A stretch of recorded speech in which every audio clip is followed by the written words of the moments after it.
Good morning, dear students. Welcome to the history class. We are in the 10th chapter of our syllabus, which is all about colonialism in the countryside. We are basically focusing on the Bengal region. So in 1600, British East India Company was established and they got the monopoly to trade with India. Okay, and they were permitted by whom? By Queen Elizabeth I. Okay, then in 1608, Captain Hawking started his journey to establish trade relation with India. Okay, he started his journey towards India, and in 1609 he reached the court of Jahangir, but Jahangir did not permitted him. In 1615, Sir Thomas Roe, he again visited, okay, to the court of Jahangir, but this time Sir Thomas Roe was permitted. Captain Hawkins was not permitted. Just remember this thing, students. But in 1615, Sir Thomas Roe was permitted, okay, to establish trade relationship with India. In this way, in Surat, the first factory of British East India Company was established. Okay, so during the reign of Jahangir, only the British East India Company established its first factory, and it was established at Surat. Okay, and in 1615, Sir Thomas Roe was given permission, okay, by Jahangir. Okay, that was the thing. So with the passage of time, politically, militarily, they became more and more powerful in the territory of India, of our subcontinent. We have seen that in 1757, okay, with the famous Battle of Plassey, they have defeated the local ruler of Bengal, and in this way they established a power in Bengal. And in 1764 they got the Diwani right, that means civil and revenue right, in the territory of Bengal. After that we did about the story of Vardhuan, isn't it? Vardhuan, which is known as Vardhaman now.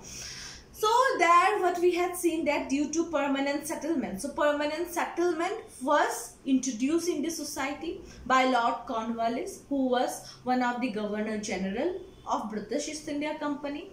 Then permanent settlement, according to permanent settlement, there will be a fixed revenue which the zamindars, okay, the people who have plot of land, they have to pay to the British East India Company. And this system was established in 1793. Then in 1797, we have seen that in Burdwan, okay, the plot of land which belongs to the ruler of Burdwan was gone for auction because he had not paid the revenue, the fixed revenue, to the British East India Company. But we had also known that the whole grand ceremony was fictitious, because the ruler, what he did, he sent his own agents only to buy the land, okay, in auction. So in this way the main power of the land remained in the hands of the ruler only, ruler of Vardhaman, isn't it? That was one of the story. After that we had known about why permanent settlement was set up. Okay, there were certain famine in the areas of Bengal from 1770s, and due to famine and decline in agricultural productivity, British East India Company, okay, you can say, done lots of surveys. After that, this thing, okay, this was the result, that they will fix the revenue. In this way there will be economical development in the area of Bengal. So there, with the fix of revenue system, zamindars emerged in the society. Now who were these zamindars? Zamindars were the people who had plot of land, okay, and for that they have to pay. In order to enjoy their zamindari rights, actually they have to pay a fixed revenue, okay, on a special date, okay, on a special date. That was the sunset law, okay. A particular date is given, so each and every zamindars has to pay revenue on that particular date only. After that they can enjoy their zamindari rights. Otherwise, their land will be gone for auction. Okay, auction thing, the Vardhaman ruler. Remember the story that is related to this. Because of the sunset law, okay, each and every zamindars, they had to pay revenue on a particular specific date. Okay, and if he does not pay the revenue, okay, he was not able to pay the revenue, his land will go for auction. That is the thing. Okay, and the highest bidder will buy the land. Okay, so after that we have known about the limitation. Okay, limitation of the zamindars. So the zamindars in the Mughal time, like during the reign of Akbar, they enjoyed judicial, police and other power. Okay, so beside the land holding power, they also you can say enjoyed other powers. But it was not the scenario under the British East India Company. There were certain limitations. Okay, so they were not given full autonomy. They were, you can say, the British East India Company used to keep an eye on them. Okay, they doesn't have any kind of judicial power.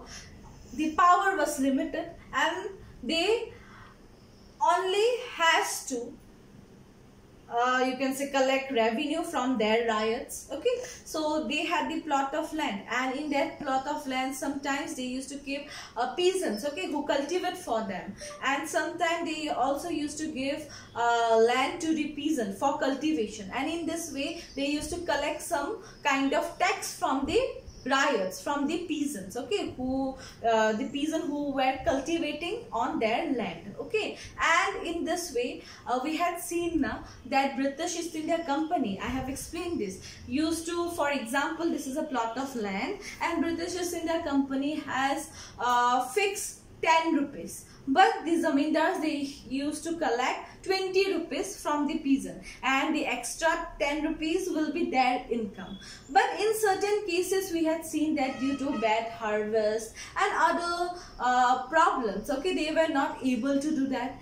As a result, they were in loss, because they by hook or by crook they have to pay the revenue to the East India Company. The East India Company doesn't negotiate. Okay, so that is the thing. So they had certain kind of limitations, and they were also facing problems. The problems were also from the side of Jotidars. Okay, so now you will know about Jotidars in detail.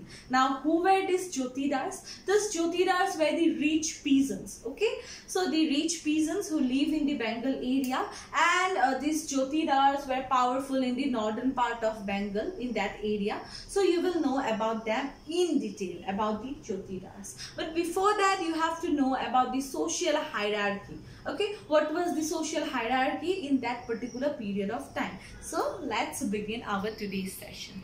So social hierarchy, East India Company. Okay, East India Company was at the top. Okay, and after East India Company, the zamindars were there, and zamindars used to collect you can say revenue from the riots. The riots were the peasants, okay, who were cultivating on the land of the zamindars. And sometimes from the riot we have seen that there are some rich peasants. Okay, so this rich peasants, okay, were the Jotidars. Okay, the rich peasants who also with the passage of time is said that they had also purchased land, and they became rich landlords as well. So this Jotidars, okay, were there, and they emerged from the riotary group only. Okay, sometimes this riots, what they used to do, they used to cultivate on you can say on the like on the land, okay, of the zamindars, and they have to pay some kind of revenue to whom? To the zamindars, and the zamindars have to collect the revenue, and he had to pay a fixed amount of revenue to the East India Company. That was the system. But we have seen that with the passage of time there was emergence of a new class, new group of riot. Okay, they were the Jotidars, and they had also purchased land because they were rich, they were wealthier, so they can purchase land, isn't it? So sometimes the land which goes for auction, okay, were purchased by them by the Jotidars. In this way, the Jotidars were the rich landlords. Okay, Now, I hope you were clear with the social hierarchy system. The social hierarchy system at the top, the British East India Company, due to permanent settlement, okay, there is a fixed amount of revenue which they used to collect from the zamindars. And after the zamindars, there were riots. Riots were the peasants who used to work, who used to cultivate on the land of the zamindars, and for that they used to pay a particular revenue to the zamindar, okay. And from this riots only, there were emergence of some rich peasants, okay. These rich peasants were the jotidars. They had also purchased land, okay, the land which goes for auction, okay. It's seen that it were they were you can say the jotidars, okay. They used to purchase those land, and in this way they became the rich landlords as well. So under them also sometimes poor peasants used to work, or small peasants used to work. So that was the whole system, okay. So remember, East India Company used to collect rent from zamindars. Zamindars used to collect rent from riots, okay. And some rich peasants we have seen, okay, with the passage of time, emergence of rich peasants, and these rich peasants were the jotidars, okay, who also had purchased a certain plot of land at auction, okay, and in this way they became rich landlords as well. But they also have to pay revenue to the zamindars only, because everyone, the riots, the jotidars, they have to pay the revenue to the zamindars, okay, to the zamindars only. And the zamindars, what they used to do, they used to collect the revenue and they used to pay it to the British East India Company. So that was the system. Now let's know about the jotidars in detail. So jotidars, as I have said, na rich peasants, okay. With the passage of time, they also became rich landlords, okay, and they were powerful in northern Bengal. In which region? In northern Bengal, most of the jotidars were powerful. Now, according to one source, okay, so what is the source? You have to know about the source from where we had known about the jotidars. So the source, okay, from where we had known about the jotidars is Francis Buchanan's survey, okay. So Francis Buchanan, what he did, he had done one survey of Dinajpur area, which is in North Bengal, and from that, only from that survey only, we have a vivid description of rich peasants known as the jotidars. So the rich peasants, okay, who were known as the jotidars, so about them we had known from Francis Buchanan's survey, okay, and he had done this survey in the area of Dinajpur, which is in North Bengal side.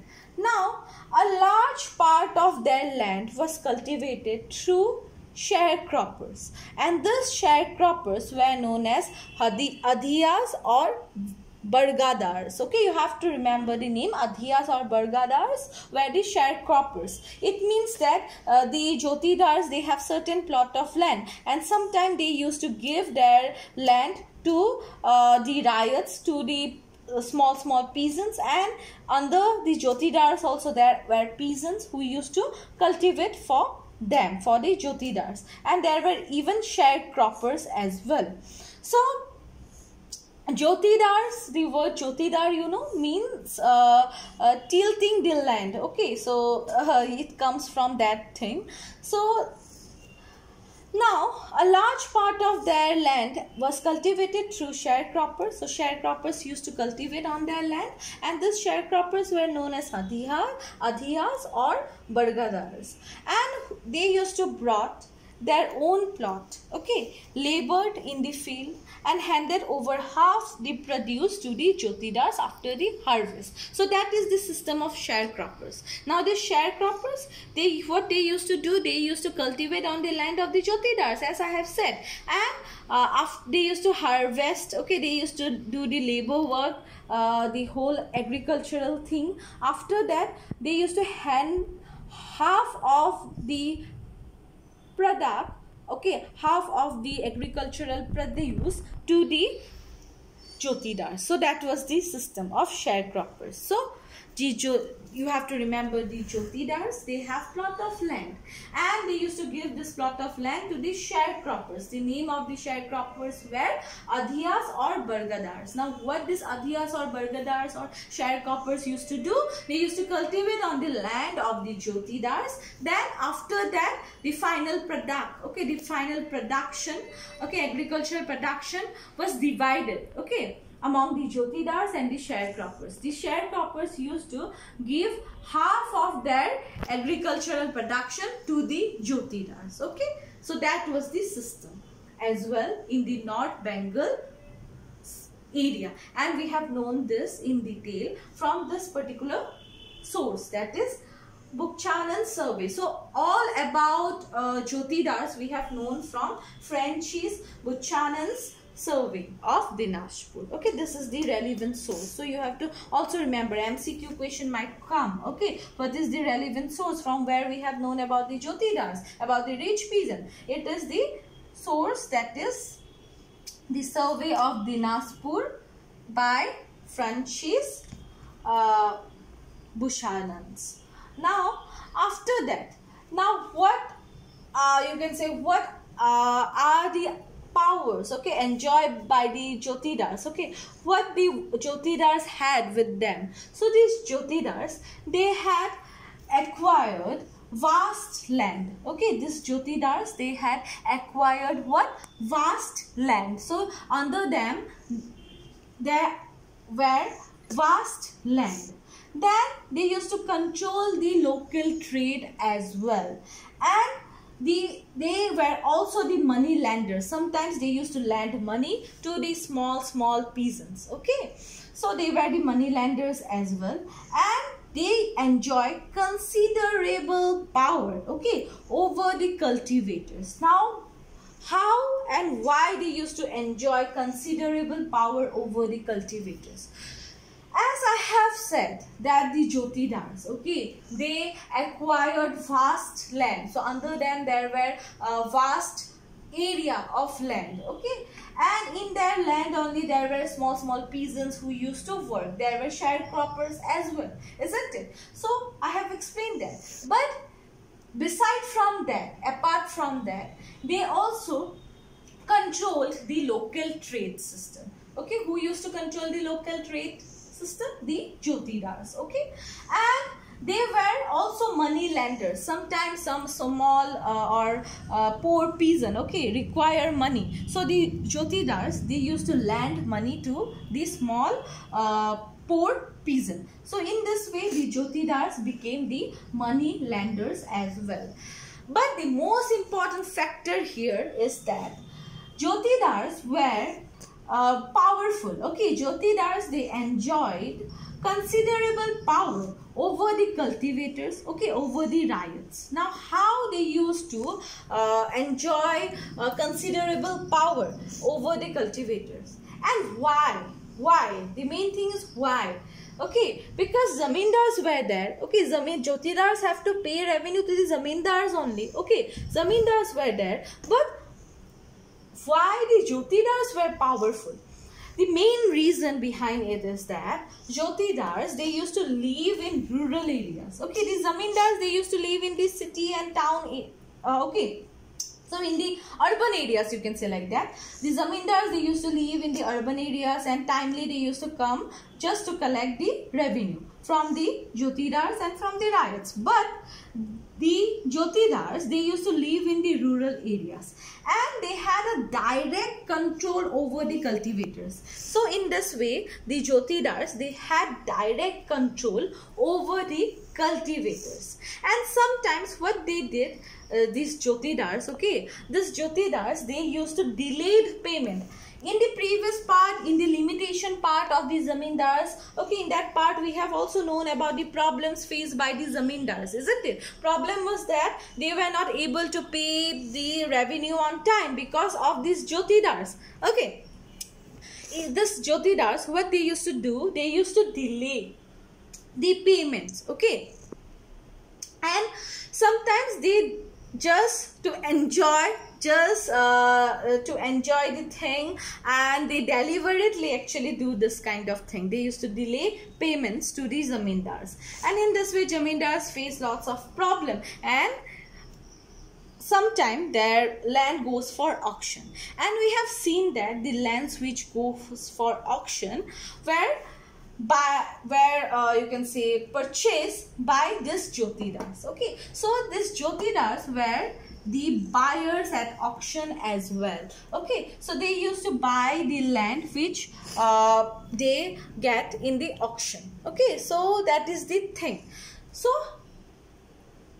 this is one of the reasons why they used to delay payment. Okay, so if they will delay the payment to the zamindar will be not able to pay the revenue on time to the British East India Company, and according to Sunset Law they have to pay the revenue on a fixed specific date. Okay, and if they are not able to pay the revenue, they will lose the zamindari right, isn't it? What will happen to their land? Their land will go for auction, and in this auction ceremony what we have seen that the jotidars, okay, they were rich, isn't it? Wealthier section of the people living in the society in that particular period of time in the 18th century. So what they used to do, they used to buy, okay, they used to purchase the plot of land in that auction ceremony. In this way we have seen that jotidars were also the buyers at auction. And sometimes as they used to live in the rural areas, they have a direct control over the cultivators. Okay, they used to meet the cultivators, okay, every day, and sometimes they even used to you can say in order to enjoy such kind of privilege in the society, sometimes they used to even brainwash the peasants, okay, against the zamindars. They used to say, you can say they used to just say against the zamindars in front of the small peasants, because the jotidars, they used to live in the village areas, in the rural areas, and they have a direct relationship with the peasant, isn't it? Small peasants. But the zamindars, they come, they visit the village areas once in a while, okay, when they have to collect the revenue. So that is the thing. So the jotidars, in this way, okay, they became powerful in the village areas. And some of the terms which were used now for the jotidars were hauladars, okay, hauladars, Gandhidars and Mandals, and this were some of the names which were used for jotidars, or you can say some of the terms which were used for jotidars. Okay, hauladars, Granthidars and Mandals. So that's all about this. And their rise, okay, the rise of the jotidars weakened zamindari authority. So how it weakened zamindari authority? Because as I have said just now, that sometimes deliberately they delay their payment, the jotidars, and in this way the land of the zamindars goes for auction, and in the auction these jotidars were only the buyers. Okay, and also I have said that they have a direct relation with the cultivators, because the jotidars, they used to live in the rural areas, but these zamindars, they visit the rural areas, the villages once in a while. So what happened, these jotidars, they used to sometime there is certain source which proves that these jotidars used to say against the zamindars in front of the small peasant. So in this way the jotidars, they remain powerful in the rural areas, in the villages. Okay, so after that, their power, their rise had weakened the zamindari authority. Obviously, if they will delay the payment, the zamindars will lose their zamindari right and their land will go for auction. In this way, obviously, their whole system, okay, will be weakened, will be weak. So that is the thing. So I hope now you were clear with the jotidar. Okay, so what I have explained today, I have explained about the jotidars. Okay, the jotidars were the rich peasants, okay, as well as rich landlord, because they have a plot of land under them, and there were sharecroppers as well who used to work for the jotidars. And after all the harvest and labor work done by the sharecroppers, which were also known as adhiyas or vargadars, they used to you can say give half of their agricultural product to the jotidars. Okay. Now about the social hierarchy, you all know only East India Company. Okay, they used to collect revenue from the zamindars.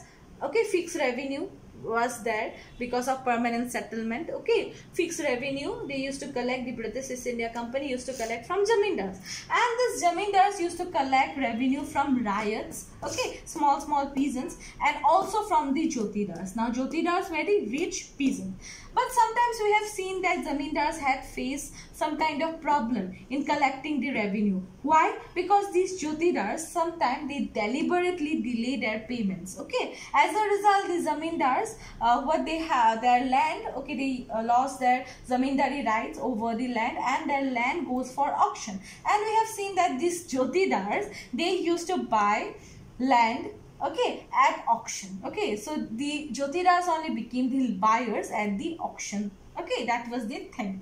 And these jotidars were powerful in the northern Bengal region. We had known this from the source, okay, about the rich peasants, about the jotidars. We have known from the source of Francis Buchanan's, okay, survey of Dinajpur, which is in North Bengal. Then we had known that this jotidars, not only they were the rich peasants or landlords, they acquire vast land. Okay, that is not only the factor. Besides that, apart from that, they also used to control local trade. They were the money lenders. They used to lend money to the poor peasants. Okay, and they also enjoy considerable power over the cultivators. Why is it so? Because they used to live in the rural areas and they had a direct control over the cultivators. In this way, they enjoy considerable power over the cultivators. Okay, these zamindars, they visit the villages, rural areas once in a while, because these zamindars used to live in the urban areas. Okay, just to collect tax, they used to visit villages. But these jotidars, they used to live in the rural areas, in the villages. Okay, in this way, they enjoy direct control over the cultivators. And sometimes we have seen that these jotidars, okay, they used to say against the zamindars in front of the cultivators, okay, or small peasants. And the jotidars, they enjoy some kind of privilege, power in the rural area. So obviously the peasant have a direct relation with them. Obviously the peasant will listen to the jotidars, isn't it? That was the scenario. Okay, so that is the reason why rise of the jotidars had weakened the zamindari authority. So that's all. I hope you have understood, but if you have any kind of queries, feel free to contact me. Okay, bye bye, have a nice day.